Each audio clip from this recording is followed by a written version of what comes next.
হাসপাতালে তৃণমূল বিধায়কের দাদাগিরি, প্রতিবাদ চিকিৎসক নার্সদের। স্কুল অফ ট্রপিক্যাল মেডিসিনে কালো ব্যাচ পরে ডিউটি করছেন চিকিৎসক নার্সরা।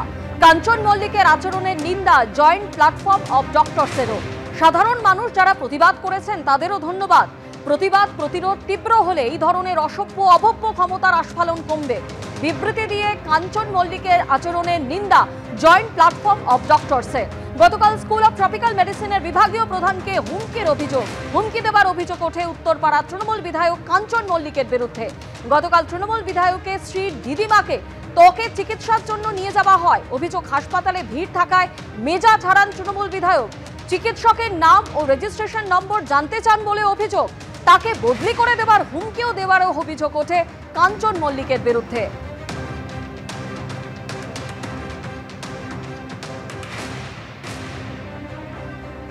আর এই ঘটনার প্রতিবাদেই যেমনটা আপনাদের জানাচ্ছিলাম যে আজকে কালো ব্যাচ পরে ডিউটি করছেন চিকিৎসক ও নার্সরা। স্কুল অফ ট্রপিক্যাল মেডিসিনে কালো ব্যাচ পরে ডিউটি করছেন চিকিৎসক নার্সরা। কাঞ্চন মল্লিকের আচরণের নিন্দা করেছে জয়েন্ট প্ল্যাটফর্ম অফ ডক্টরসও। টেলিফোনে রয়েছেন আমাদের প্রতিনিধি সন্দীপ সরকার। সন্দীপ, গতকালের এই ঘটনা এবং তারই প্রতিবাদে আজকে স্কুল অফ ট্রপিক্যাল মেডিসিনে কালো ব্যাচ পরে ডিউটি করছেন চিকিৎসক নার্সরা।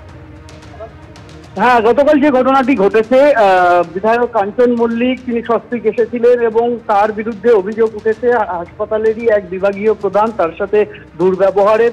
সেই ঘটনায় আজকে প্রতিবাদ স্বরূপ tropical medicine, school of tropical মেডিসিনের যত চিকিৎসকরা রয়েছেন, জুনিয়র ডাক্তার, সিনিয়র ডাক্তারদের একাংশ, স্বাস্থ্য কর্মীরা তাদের একাংশ, তারা আজকে কালো ব্যাচ পরে ডিউটি করছেন এবং তাদের বক্তব্য যে এই ঘটনায় হাসপাতাল কর্তৃপক্ষকে আইনানুগ পদক্ষেপ করতে হবে এবং এই ঘটনার প্রতিবাদ স্বরূপ তারা এই কালো ব্যাচ পরে ডিউটি